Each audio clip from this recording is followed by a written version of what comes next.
So next हमने पढ़ना है अब cloud architecture, the last topic for CCNA. और वैसे सिस्को का क्लाउड का बनाने का कोई वो नहीं है। अगर आपको क्लाउड में इंटरेस्ट हो तो आपको Amazon web services, azure, GCP, Google cloud platform, Microsoft azure या अमेजन वेब सर्विसेज वो एक्सप्लोर करना चाहिए। बट क्योंकि थोड़ा बहुत आइडिया होना चाहिए तो इसलिए यहाँ पे सीसीएनए में इन्होंने इंक्लूड की हुई है बात थोड़ी सी क्लाउड आर्किटेक्चर की, और अच्छी बात है, लोगों को समझ में आता है। बाकी मैं वैसे एक चीज बता दूं, अगर आपको थोड़ा सा ज्यादा इसकी अंडरस्टैंडिंग करनी हो तो शेमलेस प्रमोशन, यहाँ पे इस 2 ढाई 3 घंटे का वीडियो डाल रखा होगा इन्होंने कोई ना कोई क्लाउड कंप्यूटिंग वाला, वो देख लेना। अगर उसमें शायद एक आध प्रैक्टिकल भी कर रखा हो मैंने, तो इसलिए कह रहा हूँ। बादल बना हुआ दिख रहा है कहीं किसी को? ठीक है, ये वाला डाल देना, इसमें आपको प्रैक्टिकल भी दिख जाएगा शायद। इसमें नहीं होगा तो इसमें तो पक्का होगा प्रैक्टिकल। अगर जस्ट एक्सप्लोर करना होगा कि भैया क्या होता है ये, यहाँ भी हम डिस्कस करेंगे बट एक लिमिट है। बाकी लाइक शेयर सब्सक्राइब आपकी मर्जी है। तो क्लाउड आर्किटेक्चर स्टार्ट करते हैं। देखो, क्लाउड समझने से पहले आपको ये समझना पड़ेगा कि वर्चुअलाइजेशन क्या होती है। आप जनरली जब लैपटॉप यूज करते हो तो आप क्या करते हो, आपके लैपटॉप में जो रिसोर्सेज होते हैं, देखो कुछ रिसोर्सेज रखे हैं आपके लैपटॉप में, जैसे कि सीपीयू है, रैम है, नेटवर्क कार्ड है, स्टोरेज के लिए हार्ड ड्राइव लगी है या एसएसडी है, जो भी। आपका एक ऑपरेटिंग सिस्टम चल रहा होता है और वही ऑपरेटिंग सिस्टम इन सारे रिसोर्सेज को कंट्रोल कर रहा होता है, राइट? लैपटॉप में ऐसे ही होता है। अब आप उसके ऊपर एप्लीकेशंस अलग अलग चला सकते हो, जैसे मैं एक ब्राउजर चला दूं, साथ में कुछ और चला दूं, कुछ और चला दूं, वगैरह वगैरह, right? Applications I can run multiple, OS एक ही है। इसमें कोई वर्चुअलाइजेशन नहीं हुई है, इसमें जस्ट एक मशीन, एक फिजिकल मशीन वो सारे रिसोर्सेज यूज कर रही है। So think of a server, the hardware as one computer. आप अगर सर्वर को भी देखोगे, जैसे यहाँ पे ये रखा हुआ है, ये है कुछ नहीं, इसमें कोर ज्यादा है, इसमें से इसमें 64 कोर हैं या 70 कोर हैं, कुछ ऐसा है, आई am not sure, but RAM ज्यादा होगी। ठीक है, 250 GB RAM, 300 GB, 1 TB RAM. अब है तो कंप्यूटर ही वो। और अब ऐसा मत बोलना कि अगर इस पे ये जो सर्वर रखा है इस पे गेमिंग करेंगे तो कैसा लगेगा। गेमिंग गेमिंग के लिए इतनी रैम की जरूरत नहीं होती है। ठीक है ना, 512 GB रैम का क्या करोगे गेम खेलने के लिए? खेल ही जा सकती है। सो पॉइंट इज कि अंदर उसमें भी सीपीयू है, रैम है, नेटवर्क इंटरफेस कार्ड ज्यादा होंगे। बिफोर वर्चुअलाइजेशन क्या होता था, जैसे आप लैपटॉप यूज करते हो तो लैपटॉप में क्या होता है, एक ऑपरेटिंग सिस्टम चलता है उस पूरे हार्डवेयर को कंट्रोल करने के लिए। अब जैसा मैंने आपको यहाँ पे ये रखे हुए सर्वर के बारे में बताया, इतनी कंप्यूटर रिसोर्सेज को अगर मैं एक ही ऑपरेटिंग सिस्टम के हाथ में दूंगा, क्या फायदा उठा लेगा वो? लेट से वेब सर्वर ही बना दिया हमने, तो भी क्या कर लेगा वो, राइट? जनरली आपको बहुत सारा रैम, बहुत सारा सीपीयू एक ही ओएस के लिए नहीं चाहिए होता। हुआ क्या है, ग्रेजुअली हमारे पास सर्वर्स अच्छी अच्छी कैपेसिटी वाले हैं। जैसे यहाँ पे भी लैब में भी कई सर्वर्स जो लगे हुए हैं वो हैं 80 core, 750 GB RAM, 500 GB RAM. अब वो वैसी चीजों को क्या करेगा एक ओएस चला के? तो हम क्या करते हैं, हम वर्चुअलाइजेशन करते हैं। वर्चुअलाइजेशन है क्या? वर्चुअलाइजेशन ये है कि फिजिकली एक डब्बा जिसमें बहुत सारा सीपीयू है, बहुत सारा रैम है, स्टोरेज है, और हम क्या कर रहे हैं, हम इसके अंदर मल्टीपल वर्चुअल मशीन चला रहे हैं। फिजिकल नहीं, वर्चुअल। फिजिकल एक डब्बा, मल्टीपल उसके अंदर वर्चुअल मशीन पे चला दी हमने। सिस्को जैसे जो हार्डवेयर बनाता है सर्वर्स का, सिस्को यूसीएस बनाता है। UCS stands for unified computing system. इसके बी सीरीज के सर्वर आते हैं, ये बड़े बड़े सर्वर्स होते हैं। बी फॉर बड़े नहीं है, ठीक है, बी फॉर ब्लेड सर्वर्स है। ऐसे कहीं बोले बी मतलब बड़े, सी मतलब छोटे, ऐसे वो हिंदी के हिसाब से लगाया जा सकता है, but it's not for that. Okay, ये general purpose rack mount servers हैं। ये मतलब जैसे आप देखोगे तो ये एक रैक यूनिट का है, मतलब जितना आपका एक राउटर, एक स्विच आपने देखा है, लगभग उसी हाइट का है। ये आप देखोगे तो ये 1 2 3 4 5, ये 5 U का है, मतलब उस एक राउटर के 5 गुना हट्टा कट्टा समझ लेना आप। और इससे बड़े भी आते हैं। फिर ई सीरीज के भी सर्वर आते हैं, इनके ई सीरीज के ऐसे मॉड्यूल जैसे आते हैं, जिस रैम होती है जिसमें स्टोरेज होती है, और वो राउटर के अंदर ही लगा दिया जाता है। ये भी यहाँ एक राउटर में लगा हुआ है, यहाँ अगर देखना होगा देख लेना। बट ये राउटर के अंदर ही लगा होगा, ये मतलब ये बाहर नहीं होगा, ये मॉड्यूल जैसा है। अब देखो वर्चुअलाइजेशन क्या कर रही है। अभी तक हमने क्या देखा, आपके लैपटॉप में भी जो ये था, ये सारा का सारा कौन कंट्रोल कर रहा था, एक ही ऑपरेटिंग सिस्टम।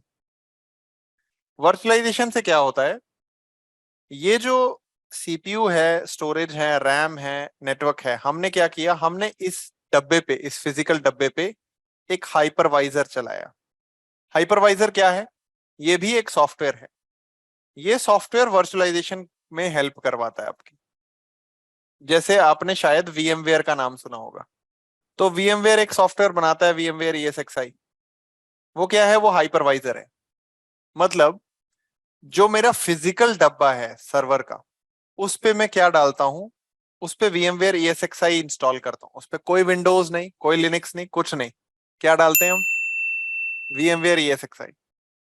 ओके, मतलब जैसे आप लैपटॉप पे विंडोज डालते हो, फिजिकल डब्बे पे हम क्या डालते हैं, VMware ESXi। ऐसे और भी ऑप्शन है।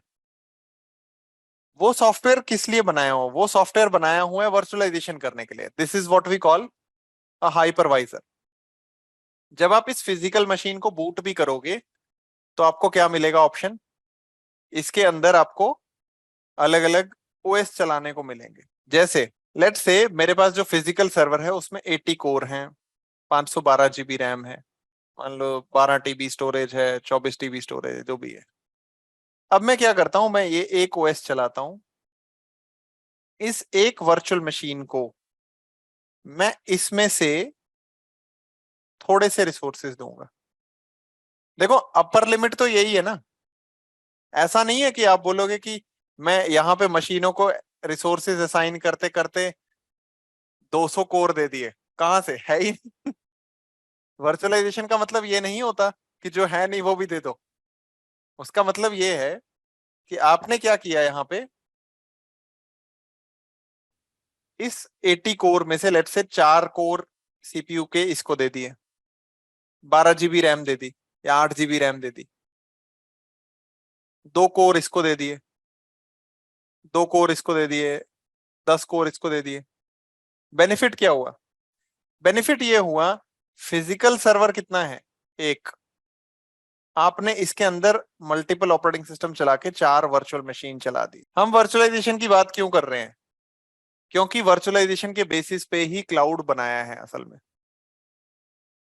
जब कंपनियां डेटा सेंटर बनाती हैं आजकल, तो वर्चुअलाइज डेटा सेंटर बनाती हैं। वर्चुअलाइज डेटा सेंटर मतलब एक फिजिकल सर्वर के पास ऐसे हाइपरवाइजर डाला जाता है उस पे, और उसके ऊपर ऑपरेटिंग सिस्टम डाला जाता है। ऑपरेटिंग सिस्टम कोई भी हो सकता है, आप लिनक्स डाल सकते हो, आप विंडोज डाल सकते हो, लिनक्स के भी कोई भी अपना वेरिएशन डाल सकते हो।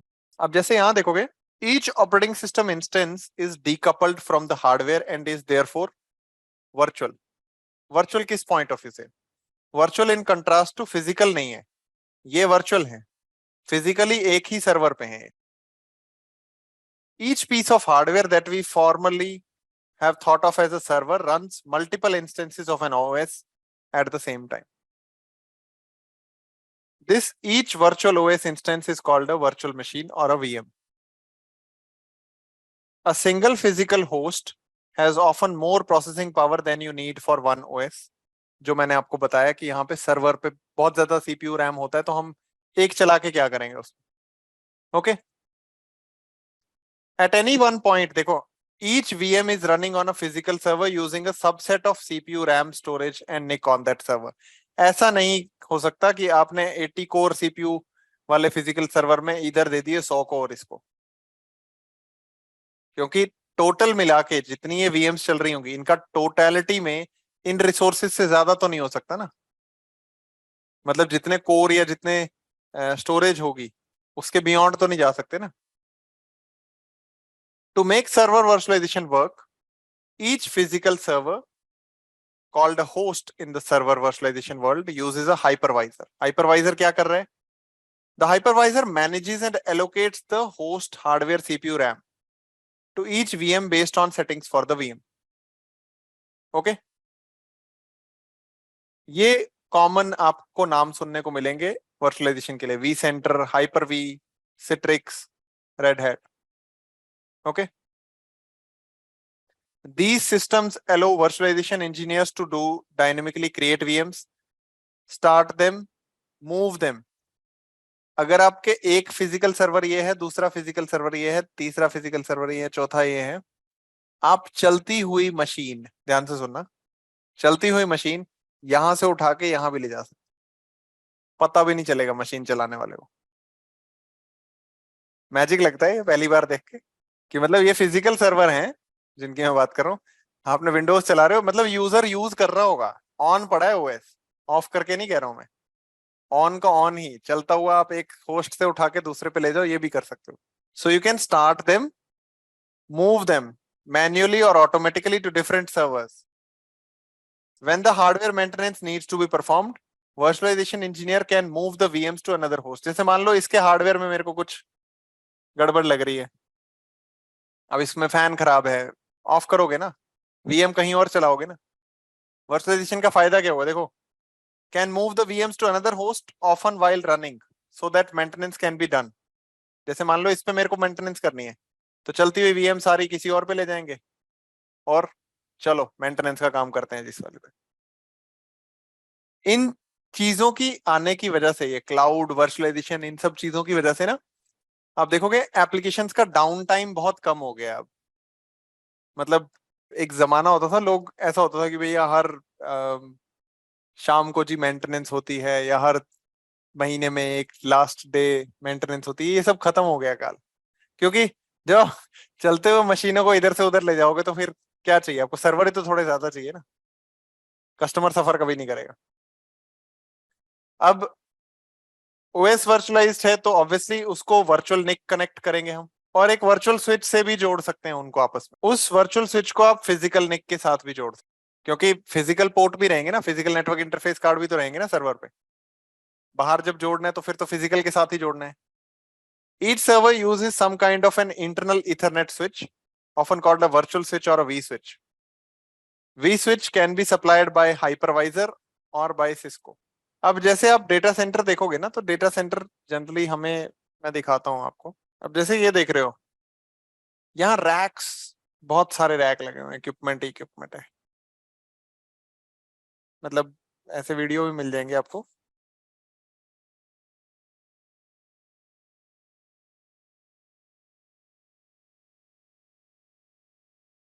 जैसे ये बंदा काम कर रहा है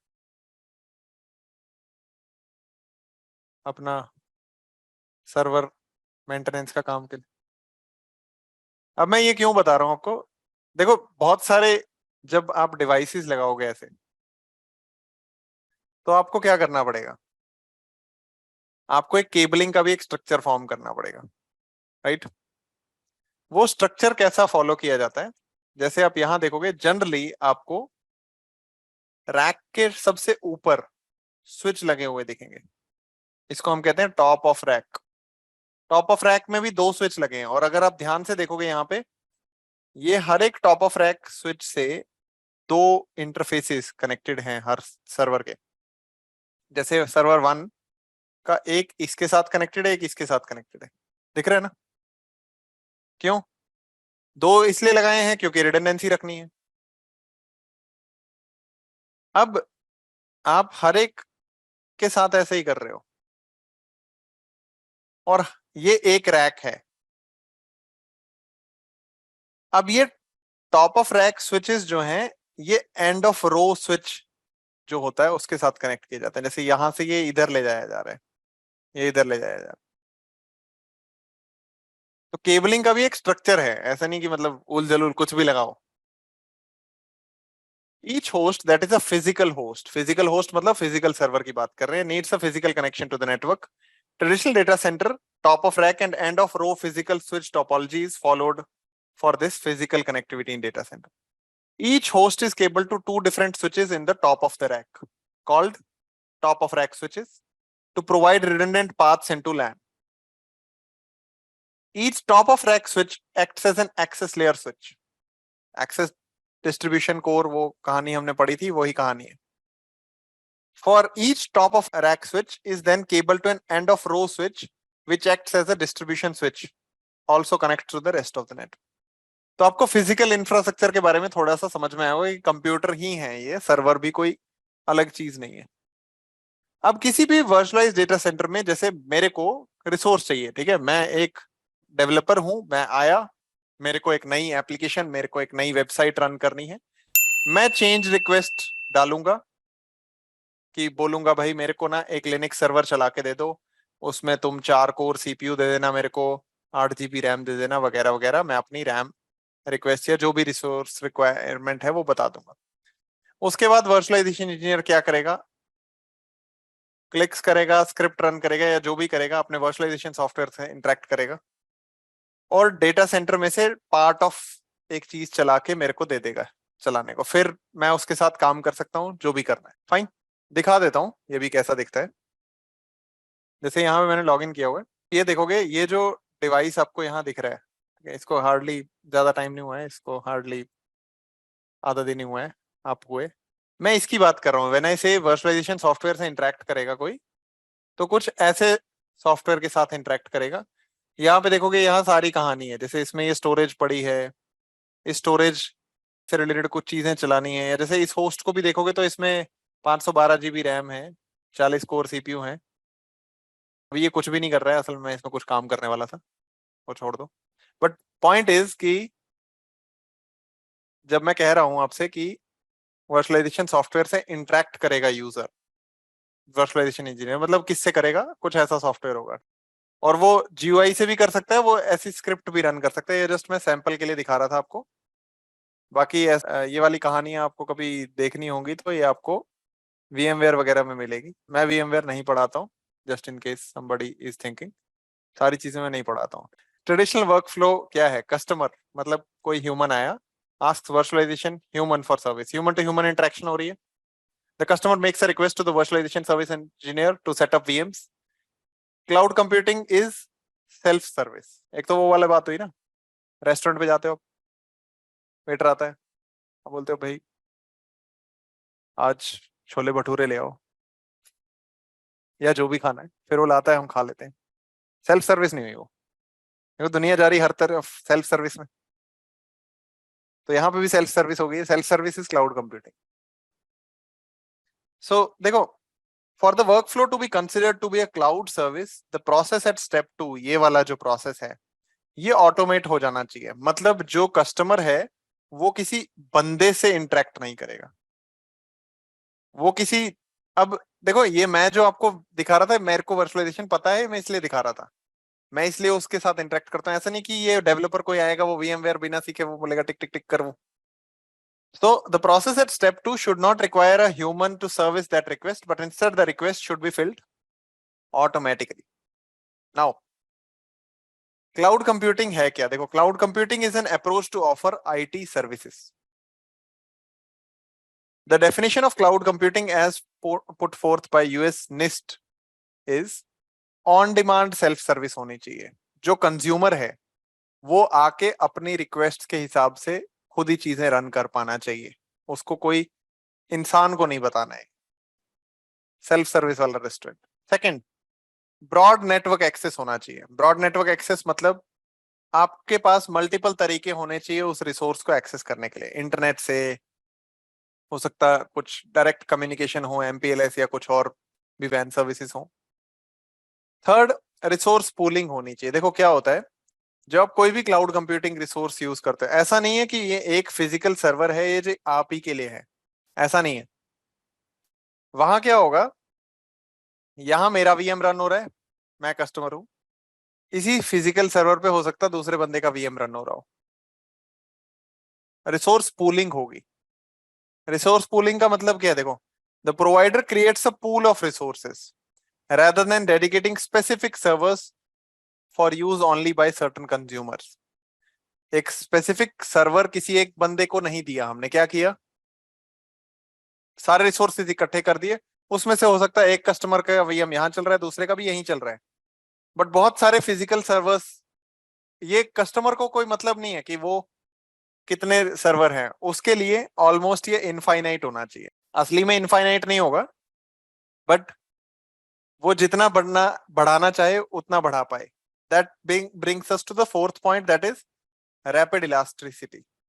देखो, जैसे यहाँ देखोगे, dynamically allocates resources from that pool for each new request from a customer. तो जो रिसोर्सेज हैं आपके पास, सारे सर्वर जितने आपने डेटा सेंटर में लगाए हुए हैं, वो सारे पूल्ड हैं. पूल्ड मतलब कंबाइंड है. उसमें से जो सर्वर जिसको चाहिए, जितनी रिसोर्सेज चाहिए, उसके हिसाब से हम दे पाने चाहिए. इलास्टिसिटी से मतलब क्या है? देखो यहाँ पे इलास्टिक स्ट्रेच होता है ना. अब मैंने आज वीएम चलाया, अभी मेरी रिसोर्स रिक्वायरमेंट कम थी. आगे मैं चाहता हूं कि नहीं जी, अब मेरे को 2 सीपीयू कोर से काम नहीं चल रहा है, मेरे को 8 सीपीयू कोर चाहिए. ये मैं कर पाना चाहिए. The to the consumer the resource pool appears to be unlimited. अब वो ऑब्वियसली डेटा सेंटर में अनलिमिटेड रिसोर्सेज तो नहीं होंगे, बट कंज्यूमर के पॉइंट ऑफ व्यू से वो ऐसे होने चाहिए जैसे जितना चाहिए उतना ले भाई. ठीक है. It expands quickly, so it is called elastic. मतलब एग्जाम्पल बताऊं तो, जैसे अगर मैं उसी वीएम वेयर जैसे एग्जाम्पल लूं, तो आप ज्यादा सीपीयू देना चाहो, ज्यादा रैम देना चाहो, वो सब ऑटोमेटिकली आप कर सकते हो. उसके लिए आपको कोई वर्चुअलाइजेशन सीखने की जरूरत नहीं पड़ेगी. And fifth, it should be a measured service. मतलब कोई एक बिलिंग किस तरीके से हो रही है, उसका एक प्रॉपर तरीका होना चाहिए. ऐसे नहीं कि वो ठीक है कुछ भी बना के भेज दो. कितने मिनट क्या चीज यूज की है, उसको मॉनिटर करने का कोई तरीका होना चाहिए. बिलिंग ट्रांसपेरेंट होनी चाहिए कंज्यूमर के लिए भी. जैसे मैं बोलूं 4 घंटे मैंने एक सर्वर चलाया, तो 4 घंटे की बिलिंग होगी. क्लाउड रिसोर्सेज का फायदा यही है. अब एक तरीका है, आप प्राइवेट क्लाउड बनाओ. प्राइवेट क्लाउड मतलब क्या है? जो आपके कंज्यूमर्स हैं ये, और जो आपके प्रोवाइडर है रिसोर्सेज का, ये दोनों एक ही कंपनी के लिए काम करते. लेट्स से हमने डिसाइड किया हमारी कंपनी एक डेटा सेंटर बना रही है. वो क्या करेगी? बहुत सारे फिजिकल सर्वर्स लगाएगी, वीएमवेयर डालेगी. सारे वो रिसोर्सेज डालने के बाद क्या करने वाली है? एक सर्विसेज कैटलॉग बनाएगी. सर्विसेज कैटलॉग मतलब किसको क्या क्या रिसोर्सेज चाहिए.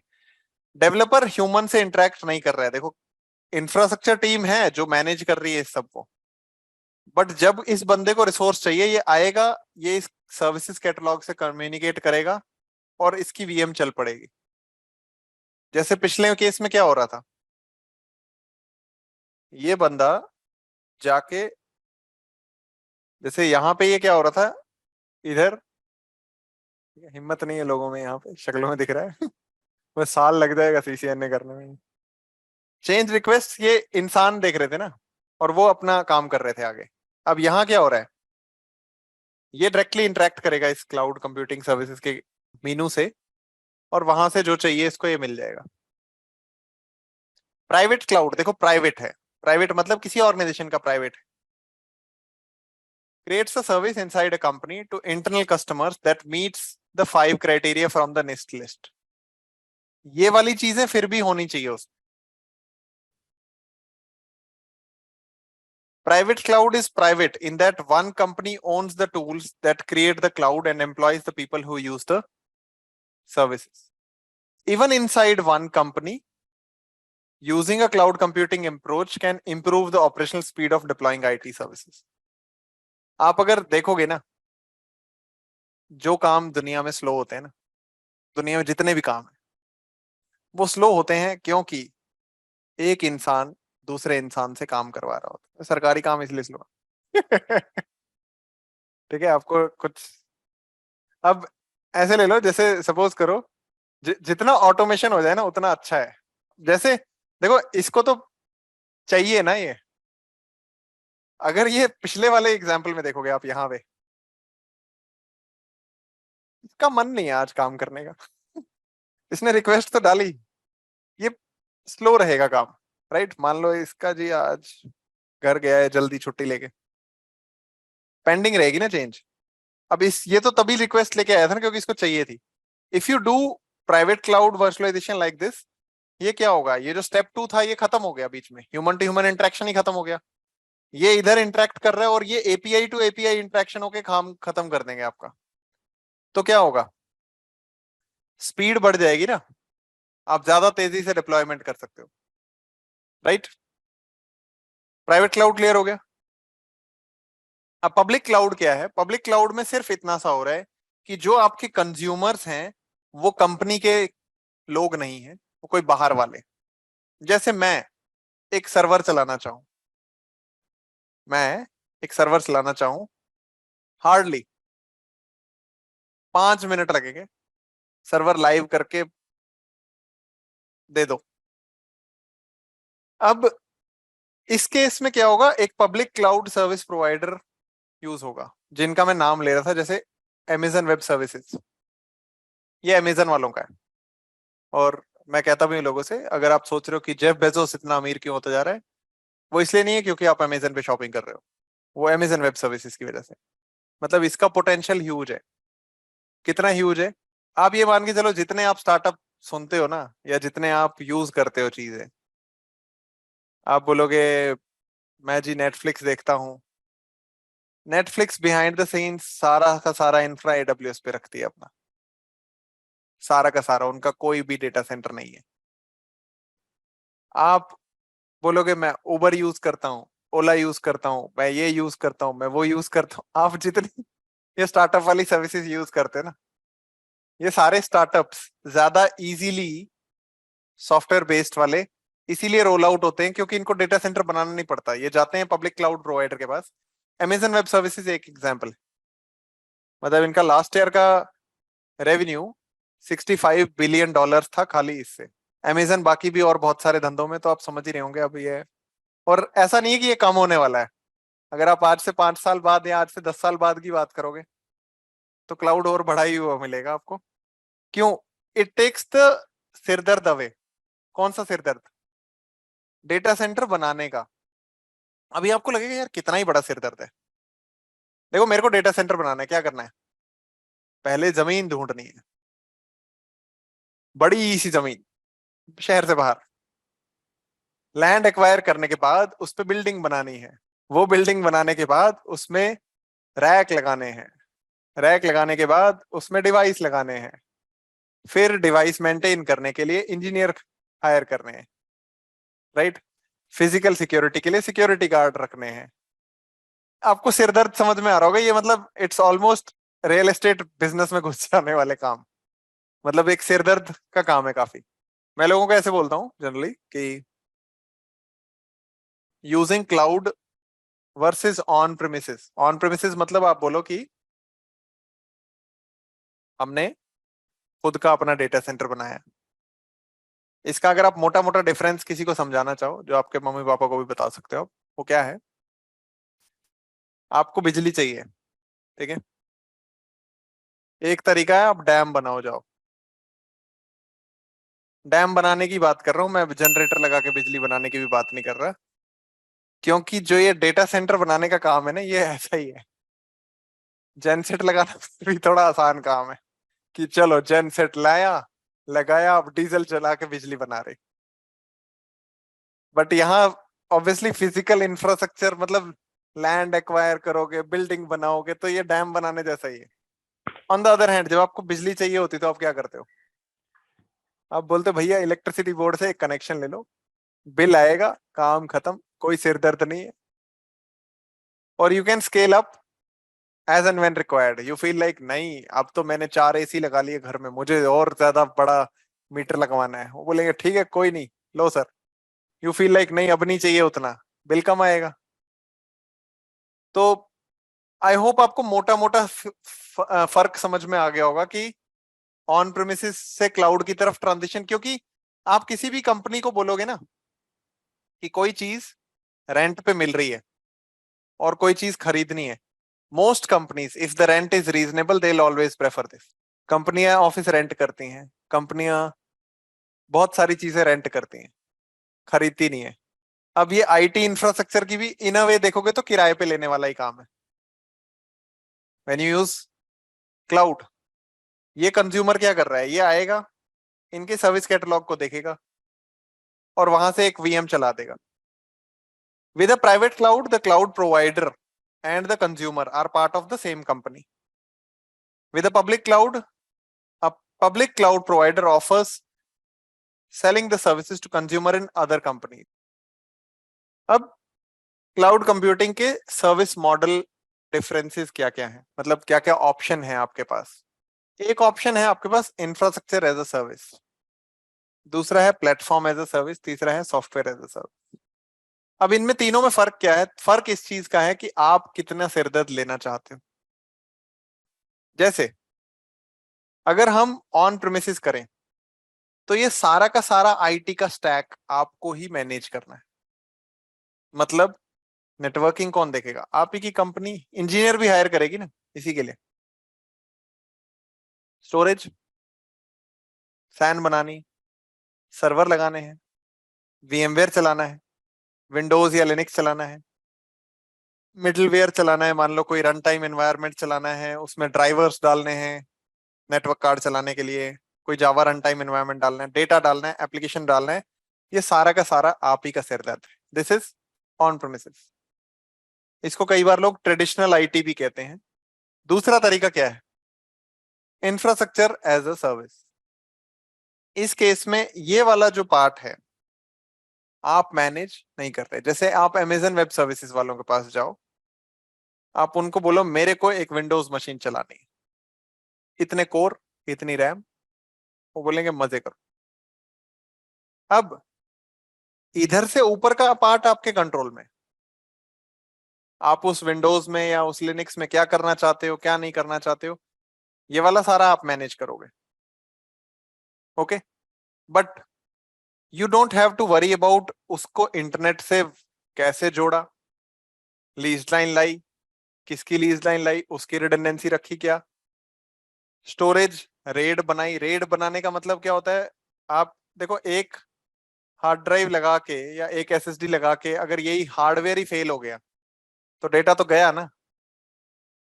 तो आप क्या करते हो? आप मल्टीपल डिस्क्स लगा के उनमें रिडंडेंसी रखते हो। ये एग्जांपल बता रहा हूँ एक, redundant array of independent disk कहा जाता है। बेनिफिट क्या होता है इसका? जनरली आपको एंड यूजर मशीन में जरूरत नहीं पड़ती इतनी, बट इससे बेनिफिट ये होता है कि मान लो एक हार्ड डिस्क फेल हो भी गई तो भी आपका डेटा लूज नहीं होता। अब ऐसी सब चीजें सैन में, स्टोरेज में कई चीजें कॉन्फ़िगर करनी पड़ती हैं। इस सब का कोई जरूरत नहीं है आपको, ये उसका सिर दर्द है। कौन? जो प्रोवाइडर दे रहा है आपको ये चीज।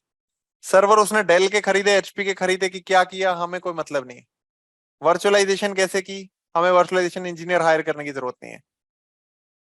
देखो इन सब में किसी भी चीज में ऐसा कंक्लूजन मत निकालना क्या कि वर्चुअलाइजेशन इंजीनियर्स की जॉब जाएगी या नेटवर्किंग वालों की जरूरत नहीं पड़ेगी, ऐसा कोई कंक्लूजन मत निकालना। इसके अंदर भी बहुत सारी नेटवर्किंग होती है, ऐसा नहीं है कि क्लाउड में नेटवर्क की जरूरत नहीं है। सेकेंड ऑप्शन मैं दिखा दूंगा इसका, just to prove the point I show you why networking is still relevant, why virtualisation and वो बहुत सारी चीजें आईटी की, ऐसा नहीं कि रातों रात कोई खत्म हो रही है कुछ। क्योंकि काफी लोगों को ऐसा लगता है अब तो क्लाउड आ गया, ऐसा आपको सुनने को मिलेगा, अब तो क्लाउड आ गया अब नेटवर्किंग कोई जरूरत नहीं, ऐसा सुनने को मिलेगा ये। बट ऐसा भ्रम मत रखना दिमाग में कोई। आई प्रूव द पॉइंट कि ऐसा क्यों नहीं है। या चलो खत्म ही करते हैं यहाँ बात। अभी अभी यहाँ बात, जैसे आप एडब्ल्यूएस की सर्टिफिकेशंस देखोगे, ट्रेनिंग वगैरह, अब ये सारी अलग अलग हैं। अब इसमें जैसे ये देख रहे हो, एडवांस नेटवर्किंग स्पेशलिटी, ये वो बंदा है जो क्लाउड में नेटवर्क संभालता है। आप बोलोगे इसके लिए क्या चाहिए? एडब्ल्यूएस वाला पढ़ना है जो, वो तो पढ़ना है, बट अगर आप यहाँ बेस ही देखोगे इसका तो क्या लिखा है? It is intended for individuals who perform complex network tasks with 5 years of hands-on experience architecting and implementing networking solutions। ये क्लाउड के नेटवर्किंग सॉल्यूशंस की बात नहीं कर रहा है, ये कह रहा है कि भैया उसको नेटवर्क का 5 साल का एक्सपीरियंस अप्रोक्स होना चाहिए, क्योंकि वहां पे भी वही चीजें चलाने वाला है। वो क्या चलाएगा? एमपीएलएस चलाएगा, वीपीएलएस चलाएगा, वीपीएन चलाएगा। वीपीएन नहीं पढ़ाएंगे, वीपीएन पढ़ना है वीपीएन नेटवर्किंग में मिलेगा, वीपीएन क्लाउड में नहीं मिलेगा आपको। या जैसे और भी चीजें आपको यहाँ दिखने को मिलेंगी, knowledge of cider IPv4 subnetting, या जैसे और भी यहाँ पे बीजीपी वगैरह भी लिखा हुआ मिलता है। पॉइंट मेरा कहने का बस ये है कि ऐसा नहीं है कि नेटवर्किंग इरेलीवेंट हो रही है, या ऐसा भी नहीं है कि वर्चुअलाइजेशन इरेलीवेंट होती है। क्योंकि कई बार ना लोग इसको देख के सोचते हैं ये वाला ना कोई नहीं देख रहा अब, अबे कोई तो देख ही रहा है ये भी। ऐसी थोड़ी है कि ये कोई नहीं देख रहा। मैजिक से थोड़ी चल रही चीजें। सिर्फ ये आप नहीं देख रहे हो। ये वो लोग बोलते हुए ज्यादा मिलेंगे जिनको असल में पता नहीं क्लाउड क्या है। तो मतलब किसी भ्रम में मत रहना। अब प्लेटफॉर्म एज अ सर्विस में क्या है, और सिरदर्द आपके लिए कम है। जैसे सपोज करते हैं मैं ब्लॉग रन करना चाहता हूँ, एक ब्लॉग, वो नहीं hi guys welcome to my blog, नहीं वो नहीं कर रहा हूँ। ब्लॉग की बात कर रहा हूँ, ठीक है। आजकल लोग ब्लॉग बड़ा करते हैं, पता नहीं देखते पता नहीं कौन लोग हैं। ब्लॉग जैसे मान लो मैं टेक ब्लॉग लिख रहा हूँ अपना, जितने मेरे टेक्नोलॉजी में चीजें पढ़ता हूँ, मान लो मैं एक ब्लॉग पे डालना चाहता हूँ। नाउ आई डोंट केयर यार ये कैसे बने, नेटवर्क कनेक्टिविटी कैसे आए वगैरह, या इनफैक्ट ओएस के अपडेट्स। मेरे को वर्डप्रेस वेबसाइट चलानी है। वर्डप्रेस एक कॉमनली यूज्ड प्लेटफॉर्म है ब्लॉगिंग के लिए। आप जाके platform as a service run कर सकते हो। उसमें क्या होगा, आपको जाना है वर्डप्रेस वाली वेबसाइट, ऐसे टिक टिक टिक टिक करके मैं आपको 2-3 मिनट में अप करके दिखा सकता हूँ। दिखाऊंगा नहीं, बट पॉइंट इज कि वो हम डाल सकते हैं और हम जाके उसमें कंटेंट लिखना शुरू करेंगे। बेनिफिट क्या है, और सिरदर्द कम। Third is software as a service. ये क्या है, आप कुछ सिरदर्द नहीं लेना चाहते। जैसे आप गूगल ड्राइव यूज करते हो या आप जीमेल यूज करते हो, वो क्या है, वो सॉफ्टवेयर एज अ सर्विस है। क्यों, आपको कुछ नहीं पता जीमेल में कहाँ डाला उन्होंने, कहाँ रखी, कहाँ स्टोर की, आपकी ईमेल अटैचमेंट कहाँ रखी, गूगल ड्राइव में स्टोर कहाँ करके रखा, आपको पता है डेटा लूज नहीं होगा, राइट। और आपको इस पीस ऑफ माइंड का आप पैसा देते हो। जैसे आप, आपको लगेगा यार मैं जीमेल का पैसा नहीं देता हूँ, देखो 15 GB से बाहर जाके देखो, दोगे पैसा। ठीक है।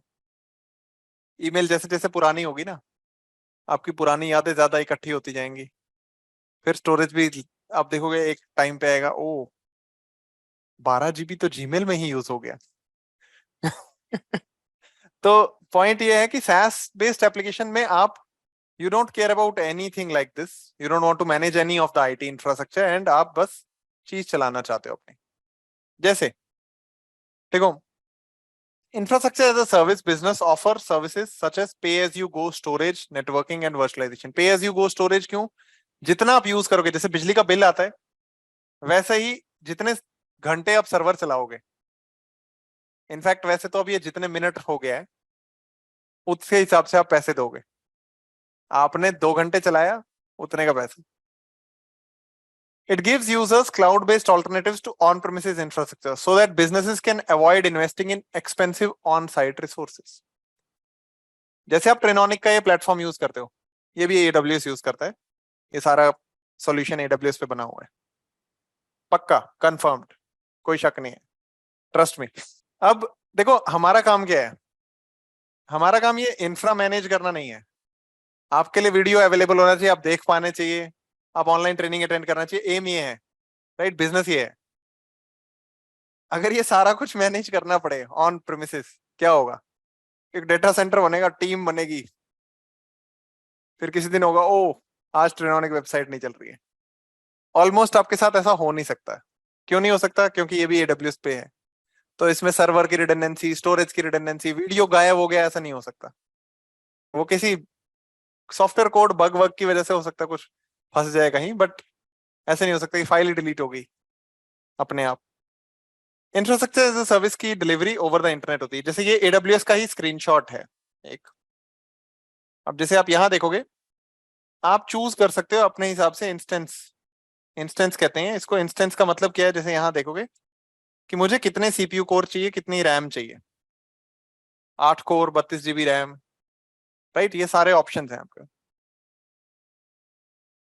बेनिफिट्स क्या है, आपको on premises labour intensive infra maintain नहीं करना है, कोई वर्चुअलाइजेशन इंजीनियर नहीं चाहिए, आपको सर्वर चलाना है ना, सर्वर चलता मिलेगा, बाकी का आप संभालो सर्वर के ऊपर का।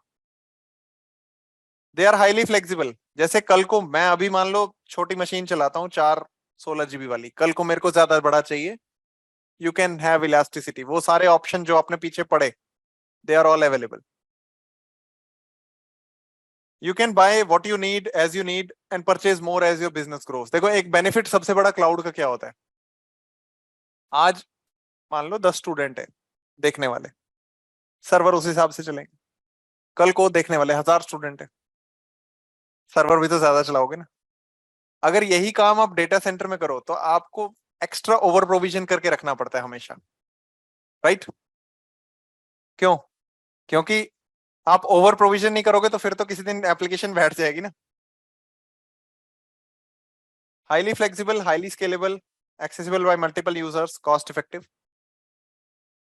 ये छोटे से लेके सारे बड़े से बड़े लोगों के लिए अवेलेबल है और यूज करते हैं। इनफैक्ट मैं दिखाता हूं आपको एक चीज।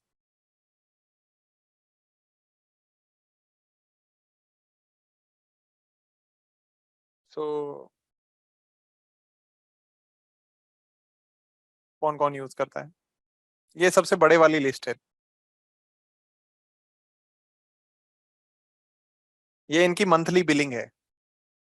EC2 की, EC2 एक सर्विस है जिसपे वर्चुअल मशीन चलाई जाती है। डॉलर है।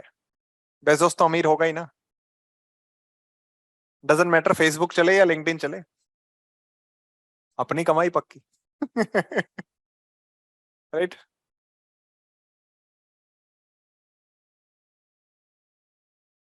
और मेरे को तो पर्सनली ऐसा लगता है, अमेजन वाले क्या देखते हैं, अच्छा बिलिंग किसकी ज्यादा हो रही है, अच्छा नेटफ्लिक्स वालों के, ऐसा करो अपना सॉल्यूशन बनाओ अमेजन प्राइम वीडियो। मतलब उससे भी पैसे जनरेट होंगे ना। अच्छा, स्पॉटिफाई, गाना.com बड़ा चल रहा है यार, ऐसा करो अपना म्यूजिक वाला बनाओ। हमारे पे तो चला रहे हो, हम नहीं बना सकते अपने के साथ। तो इसलिए आप देखोगे तो Amazon is almost now in competition with everyone. आपने अगर नोटिस किया हो, ये पता नहीं देखा हो नहीं देखा हो, ऑलमोस्ट हर चीज के साथ वो compete कर रहे हैं। इसीलिए क्योंकि बहुत सारी चीजें जब आपकी बनाई इसी पे बेस्ड हैं, तो जब कोई और बना सकता है तो वो तो अपने इंफ्रा में बना ही सकते हैं ना। इसलिए लोग सोचते हैं कि यार फ्यूचर ब्राइट है बेजोस का। Elon Musk I am not sure. देखो वो कार बना रहा है खाली, है ना। बट जो ये वाला मामला है, ये अलग ही है। खैर, और भी बहुत कुछ है। So point is platform as a service, इसमें क्या है, आपके पास hardware software tools over internet मिल रहे हैं। और ऐसा नहीं कि इसमें AWS ही है प्लेटफॉर्म एज अ सर्विस में। प्लेटफॉर्म एज अ सर्विस में जैसे आप GoDaddy पे जाओ या होस्ट गेटर पे जाओ, आप अपनी वेबसाइट चलाओ, you don't need to worry about the underlying infra, net कैसे होता है जी, नेट क्या होता है जी, उस सब नेटवर्किंग से कोई लेना देना नहीं है ना आपको। अगेन इसकी भी डिलीवरी ओवर इंटरनेट है। जैसे आप यहाँ देखोगे, आपको Windows server with SQL standard चाहिए, पैकेज्ड सॉफ्टवेयर चाहिए, वो भी मिलता है। ओके। एडवांटेजेस, जैसे कई बार आप पैकेज्ड चीज चला रहे हो तो you don't worry about operating system के अपडेट्स कौन करेगा यार। जैसे देखो यहाँ डिफरेंस क्या आ रहा था, इस केस में आप और चीजें कम संभाल रहे हो ना, प्री पैकेज डील मिल रही है अब, ये वाला काम और वो संभाल रहे हैं। Developers don't need to start from scratch, saving them a lot of time and money on writing extensive code. Platform as a service is a popular choice for businesses who want to create unique applications without spending a fortune taking on the responsibility. इसका दूसरा example आप ऐसे समझ सकते हो, जैसे आपके घर में शादी हो कोई, अब आप वो पैलेस बनाने तो नहीं बैठते हो ना कि चलो बेटा जाओ जमीन देख के आओ कोई, फिर उधर बड़ी सी बिल्डिंग बनवाएंगे, शादी से पहले बन जानी चाहिए। आप क्या करते हो, 2-3 दिन के लिए रेंट पे ले ले भाई, खत्म करो बात। अगेन पढ़ के देख लेना, ये वही कहानी है, बिल्ट ऑन वर्चुअलाइजेशन टेक्नोलॉजी। आपको सिस्टम एडमिनिस्ट्रेशन नॉलेज की जरूरत नहीं है, एंड ये मोस्ट कॉस्ट इफेक्टिव है। सॉफ्टवेयर एज अ सर्विस में क्या कर रहे हो, आप बस एप्लीकेशन चूज कर रहे हो। जनरली जैसे आपको बहुत सारे SaaS सॉल्यूशंस मिलते हैं जिनका मंथली सब्सक्रिप्शन फी होता है, यू डोंट केयर वो कैसे बनाया है, ईमेल चल रही है, चलेगी। अब SaaS यूज करने का एक फायदा क्या होता है, एक बड़ा एडवांटेज ये है कि आपको कोई इंस्टॉलेशन करने की जरूरत नहीं पड़ती, सॉफ्टवेयर चल रहा होता है। जैसे गूगल शीट्स यूज करो आप, ब्राउजर खोलो, गूगल शीट्स यूज करो, मस्त चलेगा, कोई दिक्कत नहीं है। कहाँ स्टोर हो रहा है क्या पता, हमें क्या लेना देना। गूगल ड्राइव कहाँ स्टोर कर रहा है, कोई दिक्कत नहीं है। सो you no longer need to engage an IT specialist to download the software onto multiple computers and run it, वो अपने आप चलेगा। जैसे आपका एग्जाम्पल है इसका ईमेल, आप ईमेल सैस ही यूज करते हो आजकल, हार्डली कोई बंदा अपना बनाता है, ये वही कहानी लिखी है। देखो, take your email service as an example. एक जमाना था सच में, ट्रस्ट मी, मैंने देखा है वो, माइक्रोसॉफ्ट एक्सचेंज सर्वर लगाते थे लोग। माइक्रोसॉफ्ट एक्सचेंज सर्वर के ऊपर लोग अपना ईमेल सर्वर बनाते थे, और ईमेल सर्वर्स पे सच में जगह नहीं होती थी इतनी, तो वो अपने पास ऑफलाइन करके रखते थे वो ईमेल्स, तभी पॉप यूज होता था। आजकल आप ईमेल चलाने के लिए क्या करते हो, बस जाते हो जीमेल पे साइन अप करते हो, और if you use SaaS platform to run your email inbox, chances of something going wrong are very small. अब सोचो, जब मैं माइक्रोसॉफ्ट एक्सचेंज चला रहा हूँ, मैं नहीं कह रहा माइक्रोसॉफ्ट एक्सचेंज नहीं चल रहा, अभी भी चल रहा है कई जगहों पे, बट अगर मैं ऐसा कुछ यूज कर रहा हूँ ईमेल सर्वर, अगर वो सर्वर बैठ गया जिस दिन, सपोज रिडंडेंसी नहीं रखी है, तो सिर दर्द हो जाएगा, बवाल हो जाएगा, डेटा कहाँ गया। तो आप पीस ऑफ माइंड का भी पे कर रहे हो SaaS सॉल्यूशंस के लिए। A simple way to understand infrastructure as a service, platform as a service and software as a service। आपको पिज्जा खाना है, एक तरीका ये है, आप सारी चीजें लाओ, खुद बनाओ। जो आपने शायद देखा होगा, पिज्जा के लिए नहीं तो केक वेक के लिए देखा होगा, लॉकडाउन में सबके घर में हुआ है। क्या हुआ, सारा स्क्रैच से बना रहे हैं। मतलब उसमें सेल बढ़ी किसकी, जो केक बनाने का वो माल बेचते थे ना। और मेरे घर में भी एक डब्बा रखा है ऐसा, उसमें सारा मटेरियल है वो जिससे केक बनाते हैं। बट अब पिछले 2 साल से, 1.5 साल से, पिछले 1 साल से उसको किसी ने नहीं खोला है। That is like doing things on premises. Pizza खाना है, आप बोलोगे नहीं, दूध लाएंगे, अपना चीज बनाएंगे जी, अमूल को मारो गोली। टॉपिंग्स, टोमेटो सॉस किसान का नहीं चलेगा, हाइंस का नहीं चलेगा, डेलमोंट का नहीं चलेगा, अपना बनाएंगे सॉस, टमाटर गर गर गर करो और अपना सॉस बनाएंगे। ये सारा कुछ, pizza dough, fire, oven, electric gas, cold drink भी बोलोगे, डाइनिंग टेबल, सब आपका। दूसरा है, आप गए, आप बोलते हैं यार ये वाली सिरदर्द लेना फायदा नहीं है कोई, अमूल वाले बनाते हैं ये अच्छा, टोमेटो सॉस किसान वाले बनाते हैं, पिज्जा डो बना बनाया मिलता है, वो सब लाएंगे और बाकी का अपना बना लेंगे। चलो, थोड़ी सी हिम्मत होगी तो ये कर लोगे। The other part is, you go and do a pizza delivery thing, take out. Cold drink अपनी खरीद के लाएंगे, डोमिनोज वाले महंगी बेचते हैं, मतलब देख लेना, सच में महंगी बेचते हैं, 2 लीटर की बोतल ज्यादा सस्ती आ जाएगी। तो कोल्ड ड्रिंक हमारी, डाइनिंग टेबल हमारा, पिज्जा डिलीवर करवा लेंगे, खा लेंगे। एंड थर्ड इज, उन्हीं के रेस्टोरेंट जाओ, वहीं खा लो, कोल्ड ड्रिंक भी उनकी, डाइनिंग टेबल भी उनका, हमने कुछ नहीं लेना। ये आपको, आई होप ये क्लियर कर देगा ये क्या है। So thank you very much.